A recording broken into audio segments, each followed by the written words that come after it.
I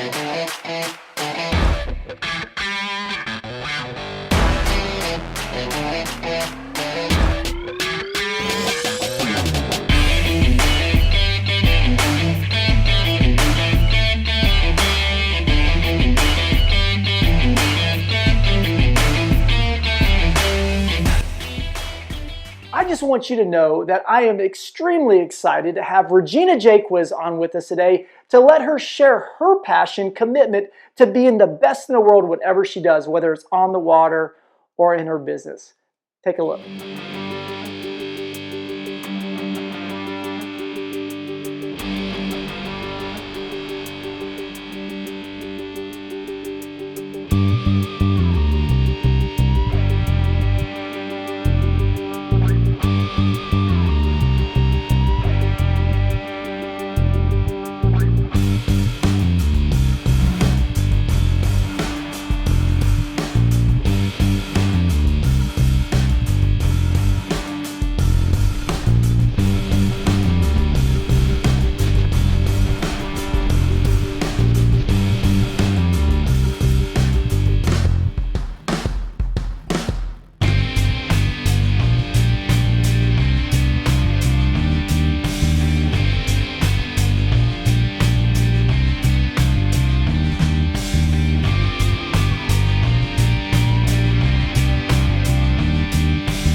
So we're back after our commercial break there of repowering computers.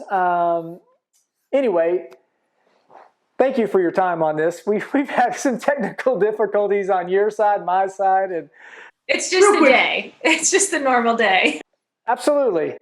Look, when we were talking about training, I wanted, before we get talking about the skis behind you and all that,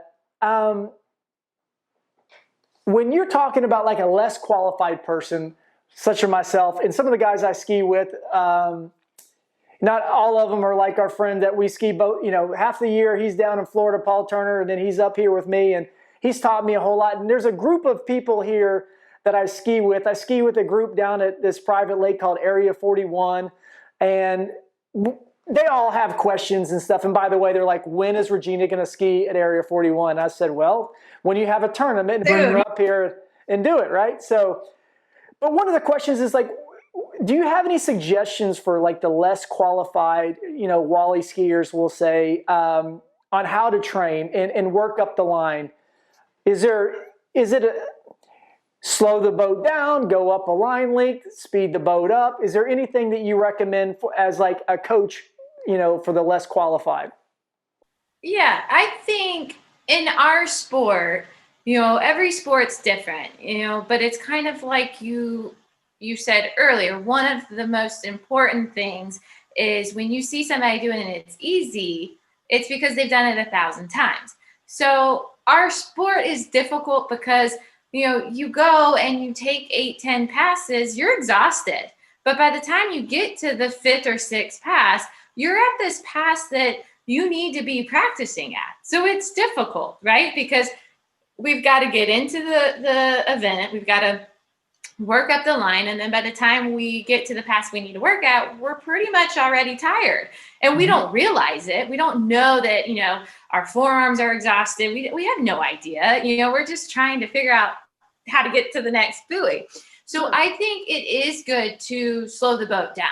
Or, if you are lucky and you have somebody that can help, Paul Turner is a great person to have, because he can also work the boat to where he gives you a little extra room. Because also when we cut the line, we're doing mistakes that we don't realize that we're doing. We go back to these, things that, why am I looking at the buoy? Well, because it's like, I might break my ankle if I don't, there's things that you're just naturally, your brain is like, why are you doing this?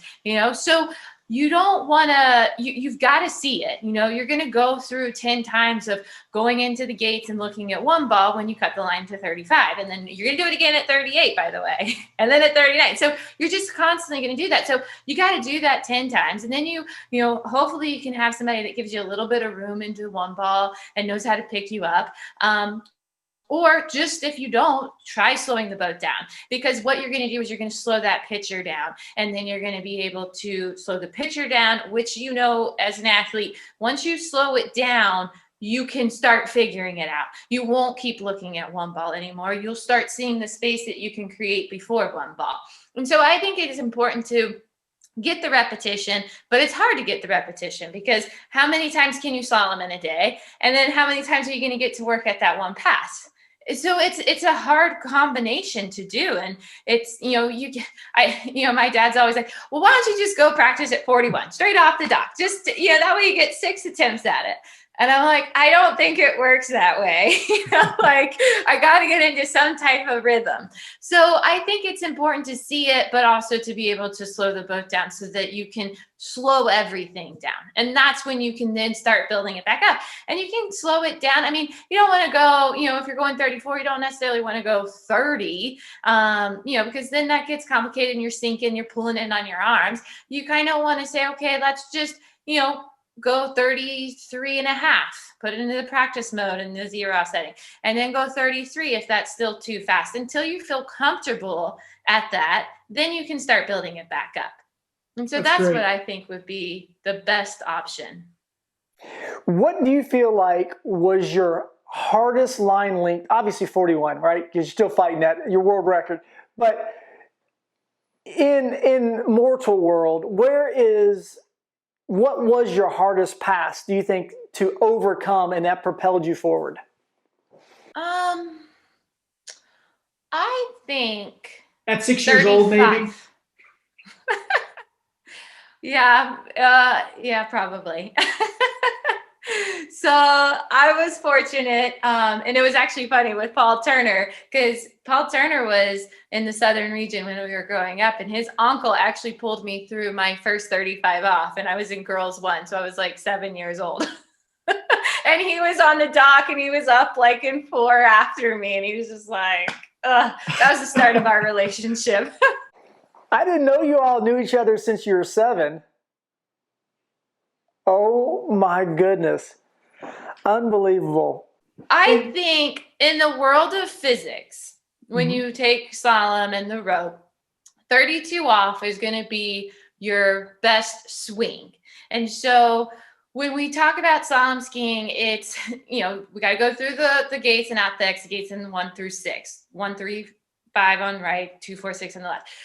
And the boat is always going to be going at that constant speed. It's never going to be able to slow down. If I pull the boat down, it's going to speed me up.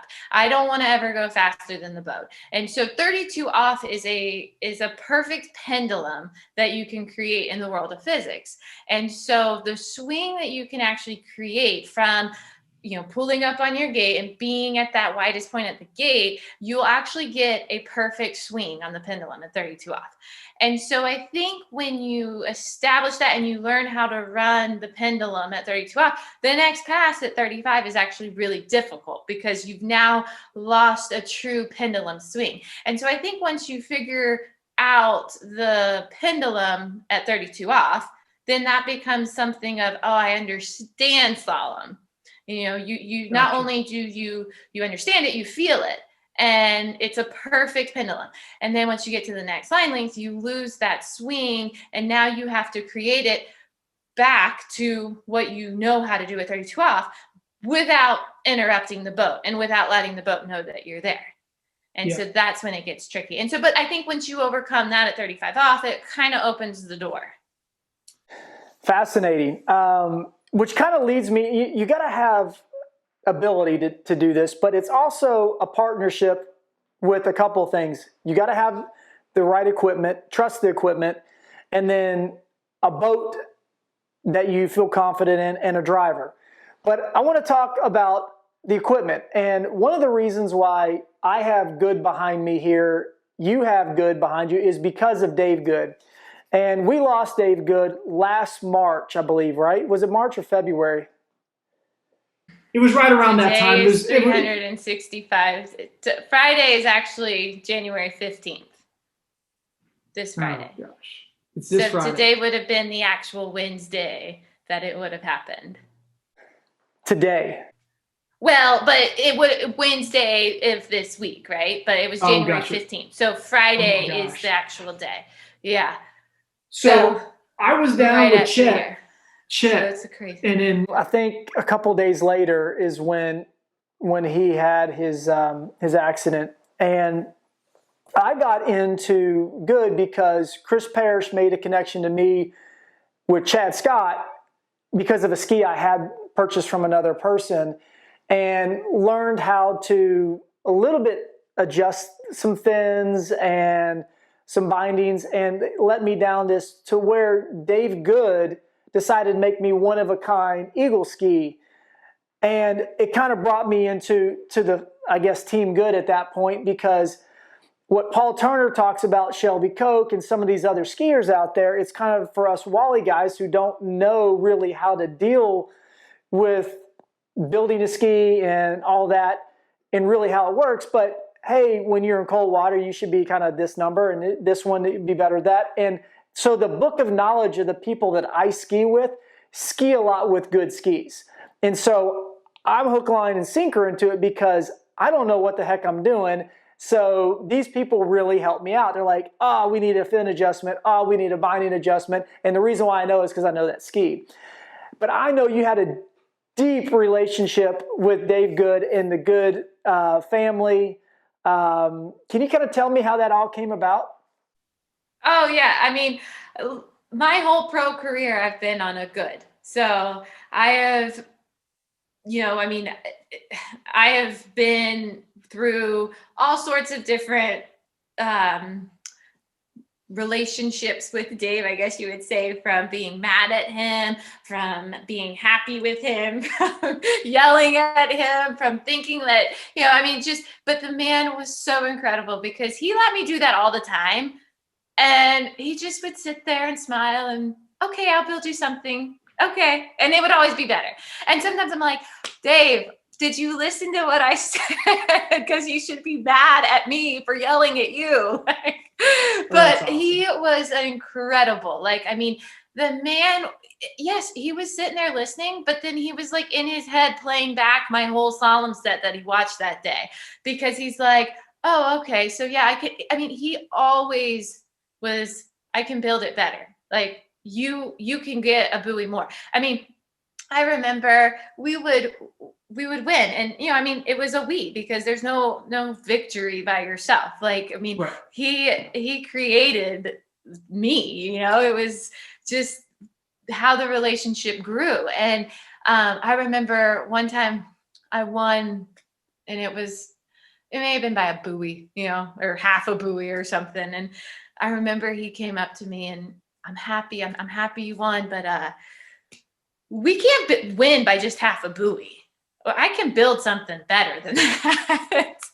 And so that was just his mindset. He was always going to build something. He always knew that there was something better that he could build. Mm-hmm. But I started skiing on a Goode ski. I think I was probably around 10 or 11 when my dad had called Dave and, said, hey, I need to get a ski for my daughter. And that was the first ski that I ever started riding. And then I never got off of a ski from him. It just built into, I was a junior skier on the Goode to becoming on Team Goode, and the relationship of Dave and Don, and they were family. It was an incredible relationship, and I'm so blessed that I actually got to have that relationship with him. He taught me so much, not just in the side of building water skis. We've sat down at one of the skis, the Nano One, was developed at Bonefish one day. I was going to ask you that. I had heard, a little birdie had told me that. So tell us the story about how that came about at Bonefish. We were actually testing skis in Louisiana, and we had all spent a whole day of testing skis.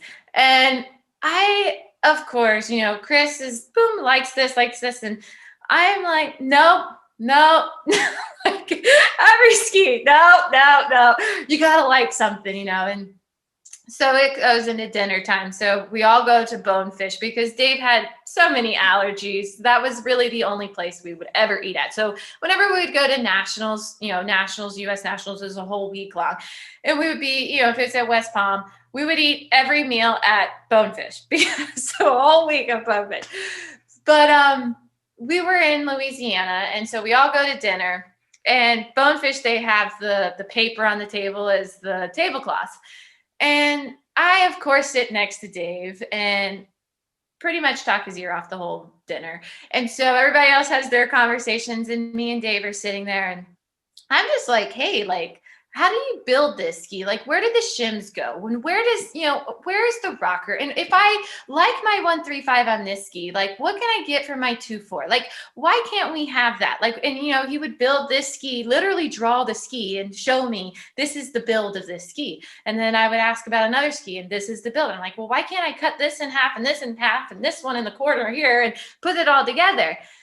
And he's looking at me, and he's looking at the drawings, and he draws.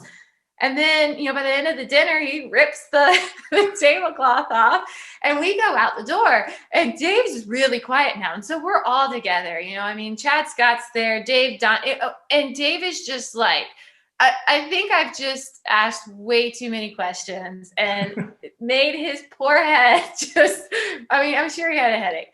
But on the way home, he calls the factory and tells them this build record that he has literally drawn on a crown at the table at Bonefish.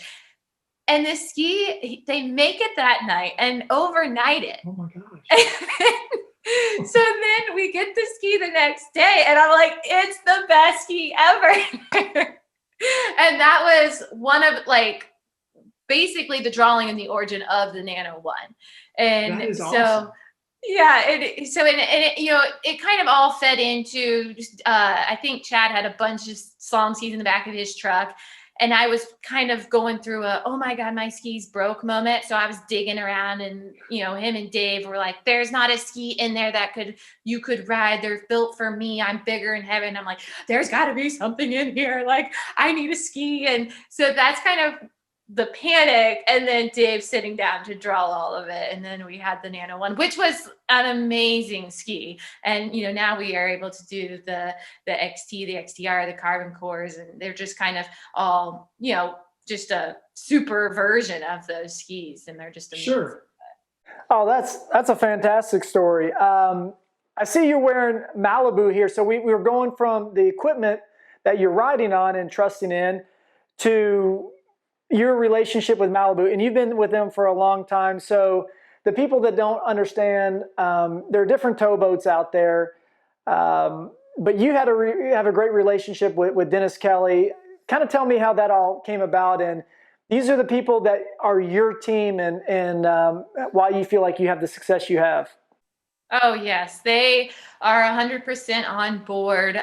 So I've been with Malibu Boats for probably over 10 years now. And I actually ended up right during the time I was going to sign with them. I didn't have a boat company, and, Dennis Kelly is our teammate. He's the guru with Malibu. The man is a genius, and the TXI, which is our ski model boat that we ski behind, that's his inside and out. That's his baby. He can do anything. And, like one time I had to winterize my boat. I'm like, I don't know how to winterize the boat, DK. And it's freezing outside. And I'm like, he just tells me how to do it over the phone. I'm like, oh, okay. Thanks. But the support just to start with, the support of the Malibu Boats from the president, Jack Springer, all the way down, is incredible. They are just amazing people. And that just is something that I absolutely love about the company, because they're all genuine people, and they have the backs, and they're a big company. They're not just going to be in the water ski, and then they have the access boats on the wakeboard side and the wake skate side. I've got an LSV. They just bought Cobalt. Huh? I've got a 23 LSV. So, they're that's my just wakeboard amazing. boat.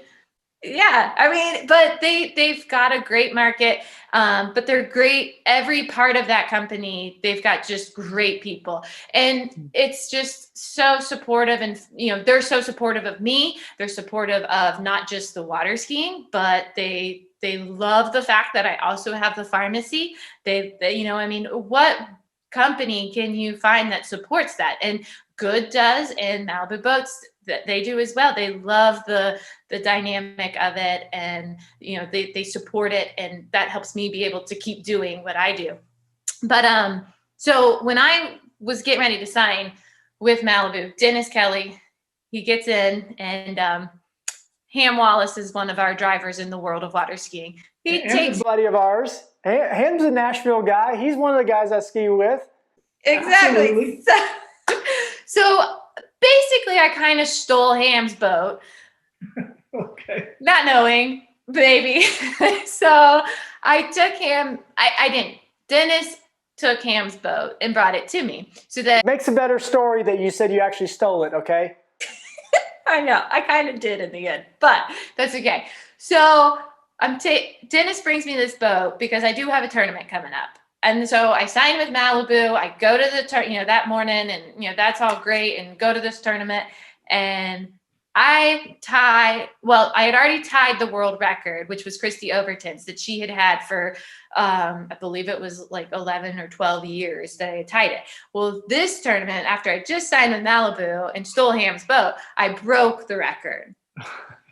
It was like this story that like you could never write out that perfect. And so it was just an amazing start, and it's just been a continuous amazing ride that I've had with the company. And that was back when they had the LXI, now they have the TXI. And I tell you, as far as a company goes, when they're designing a new boat and building a new boat, they put us all in there. They have small teams. It's Thomas DeGaspery, Will Asher, myself on the skiing side, but they put us in those boats, and they want our feedback, and they listen, and they tweak, and we make a boat built off of what the skier really truly needs. So I think that's, again, some people, and I was fortunate enough to have some sponsors in my day. And some people think, okay, well, they give you the most product or the most money, and they set up. And sometimes, in the way I look at it, are the people that have supported you, and it's about a loyalty situation to be with them when you weren't necessarily at your highest level. And I go back to Reebok with myself, and I was with them for so many years on designing my own shoe, and the reason why I stuck with them, when it's like, oh, it wasn't necessarily Nike, but they were the best for me, and I went with them wearing their shoe, I went to 5 Pro Bowls. And so to me, I want to be with the people that supported me, and obviously Malibu's done an incredible job of that with you, and Goode. And obviously there's other boats out there, there's other skis out there, and I'm not even promoting one or the other, but as a person that has to have their team around you, is probably the best fit for you, for sure. Oh, it is. And, we've built an amazing relationship on both companies, with Goode and with Malibu. And it really has, just launched my career as the professional water skier that I am. I truly know that without Dave and his knowledge and his patience as well, that, I wouldn't have had the success that I did. And I know on the same side with Malibu and the support, and Dennis and all of the guys at Malibu, but Dennis Kelly, I mean, I'll be at tournaments across the world. I remember in France when I was at the World, and it was freezing, and the conditions were horrible, and it was freezing, but we had our world championships there, and I was in a runoff with Whitney. And of course, let's get in a runoff in the cold. That's a great idea. So we battle it out. And I just remember I looked down right before I took off on one of the last runoffs, and it was Dennis. And it was like 3 a.m. his time. And he's up watching, and he's like, you've got this. You've got it. You're going to get it off of this runoff. And I mean, that's my boat company. doing that for me, you know? And so Staying when at you're the on the motion. dock and you're about getting, I'm like, I'm not cold. I got this. Like, and I That's did. awesome. I ended up winning that Worlds, and, you know, I wasn't cold. I was freezing. But when you see that text and you know that somebody at home that, you know, has had your back for most of your career, you're just like, oh, okay, I got it. Never mind. I'm good. So That's that's awesome. the company. And that goes to what you said, like the loyalty that they have on both sides of the companies is just amazing. And it's been an incredible journey. So I'm so blessed that I've had them on, you know, both companies on my side. Oh, that's great. So I got just two more for you. You're 39 off this last year.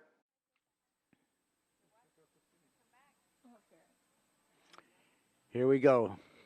39 off. Regina Jaquess, world record holder. Let's see what she can do. She can run this pass. She ran it the first time. Her world record is 4.5 at 41 off.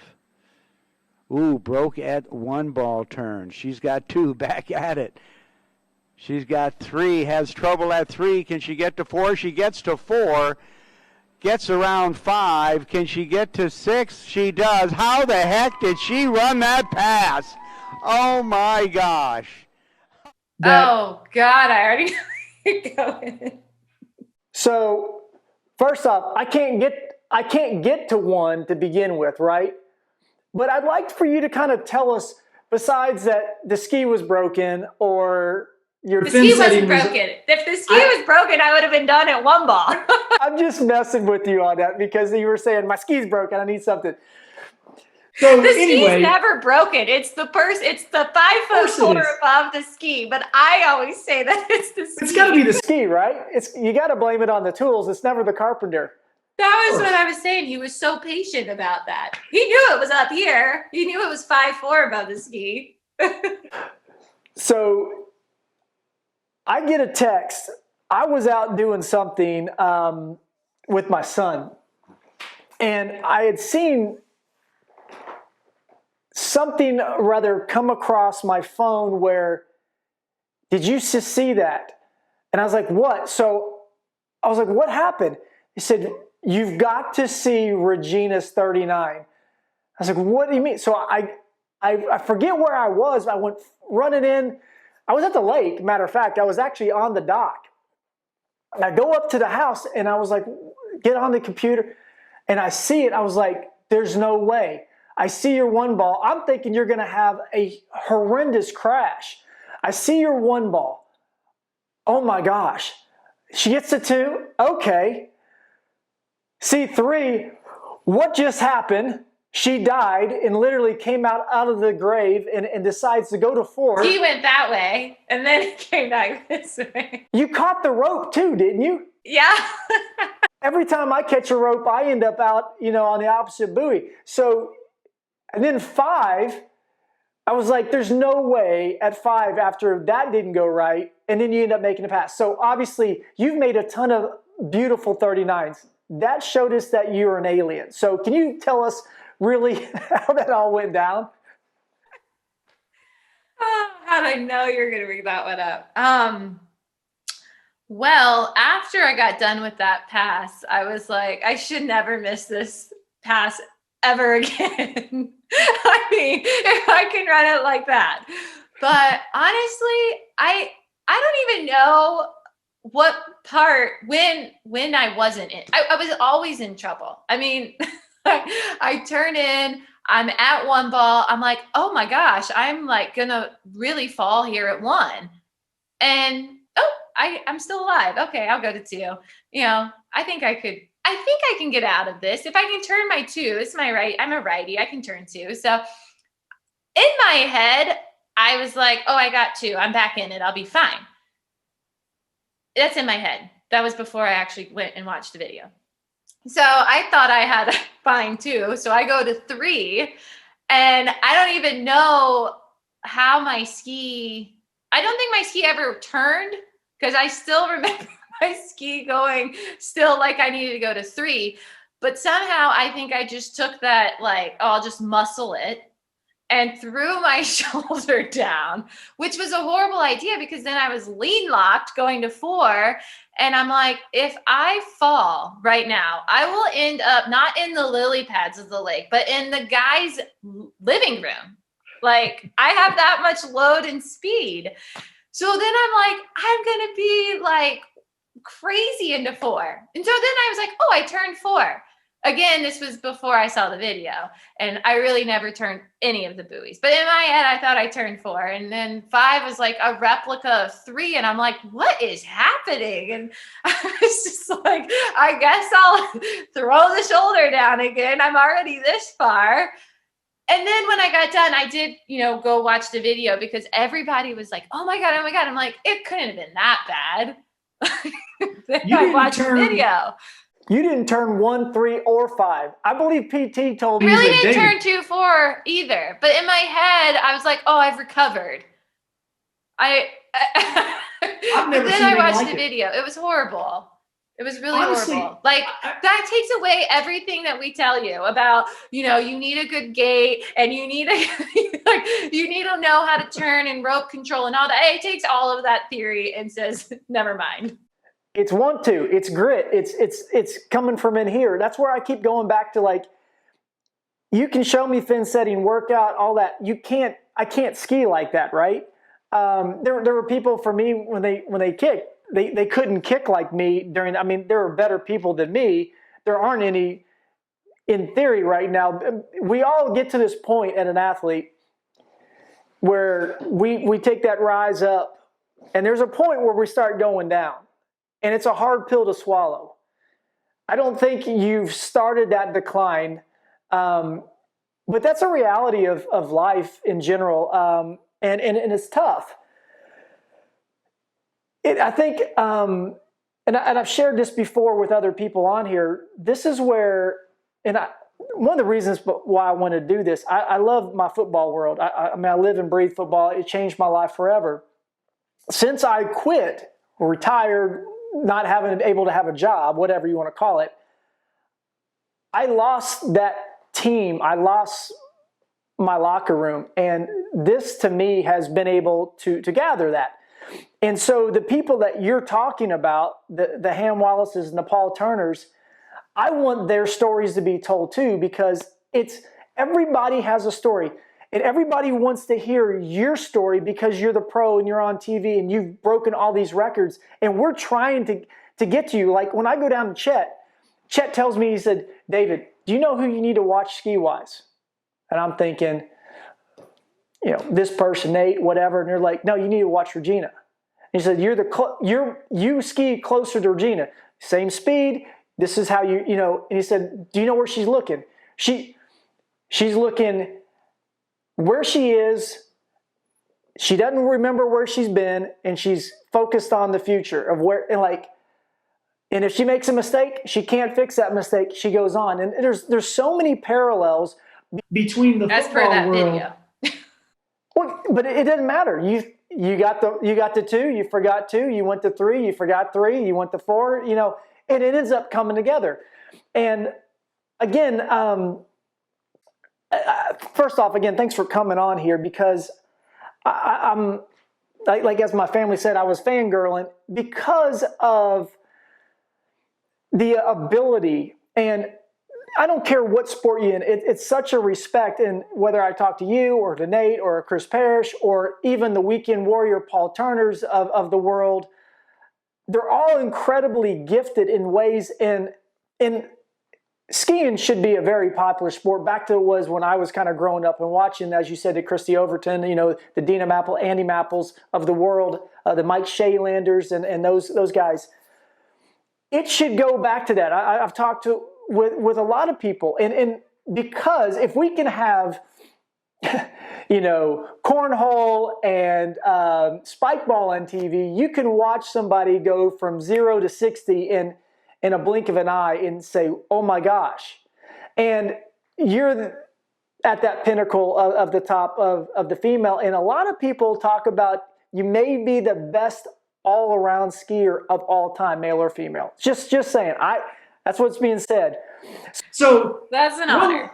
One last thing about us Wally skiers, is there a dry land type of a drill that you recommend people when they can't get on the water and that you really kind of helps them get to the next level? And one thing on your training, do you do a lot of cardio, or do you do more just, metabolic training that kind of incorporates it all into your lifting?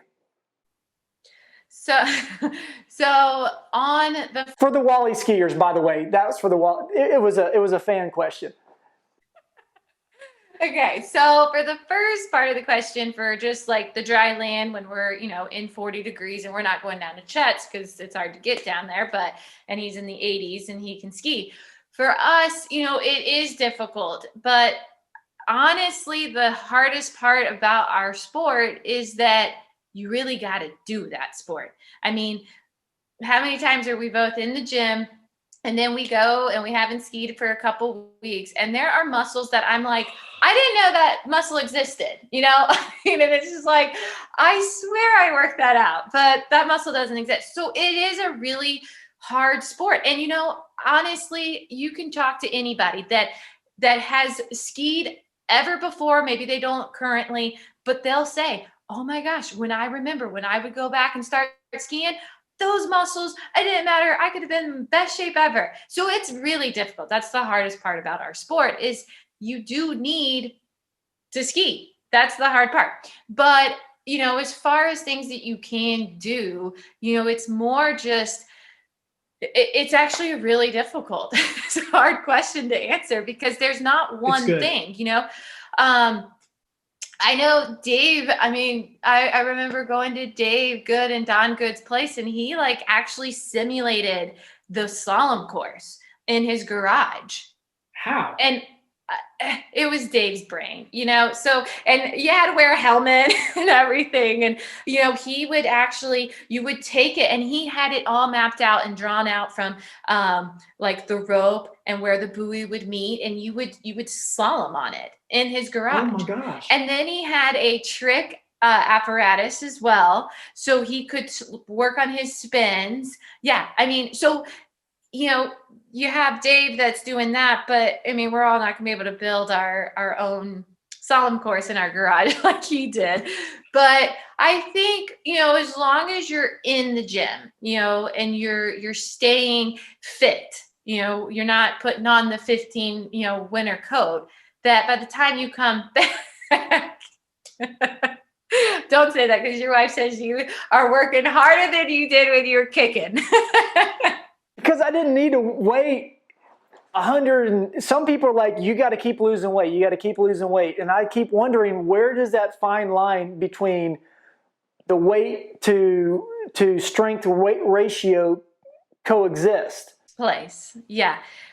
And, I don't really think that we truly know, because we are also always advancing as well as a sport. So our ski equipment technology is advancing, the boats are advancing. Then you put the zero off, which is our cruise control, our GPS of how the boat runs. So all of that advances to what is the true strength to weight ratio, but at the same time, I think there has to be a stronger side of strength to the equation. But it's tough because you don't want to ski and have the boat know that you're there.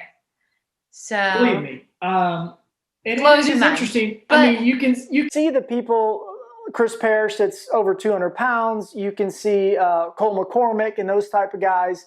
And then even in your weight, or I guess weight for where you are versus some of the other skiers are a whole lot more petite, and some are bigger and taller.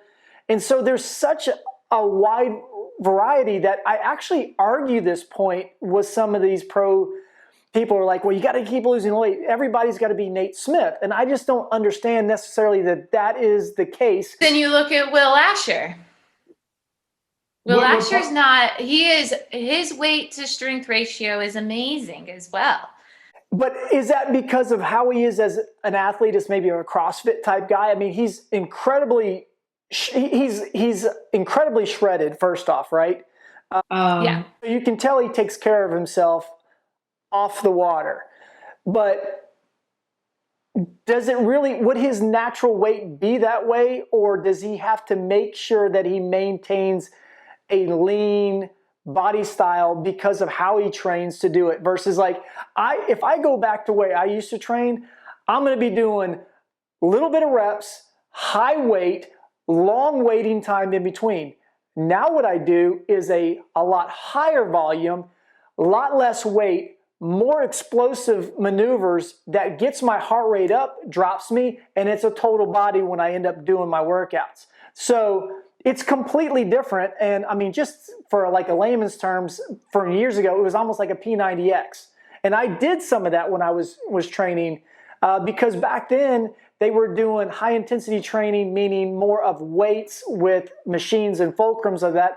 And it was based on guys that were of normal size, whatever that normal was. And I never felt like it did anything for me. This allowed me the plyos and the explosion work that really made me stronger on the field. So I'm trying to kind of get my weight down and yet have enough to have the behind the boat. Yeah. And it's tough. No, because I mean, I struggle too with it, to know what is the right balance. Because I can go into the gym and I can work hard on the weights, and I mean, you'll see, I mean, I could, in the middle of the workout, I'm like, God, my arm's already growing, like, but that's just like I guess my genetic makeup, I'm just able to do that. So it is a tough, and I think that's just with each person. It's like, you have to know your body type, I guess, at the end of the day. But, I'm very fortunate.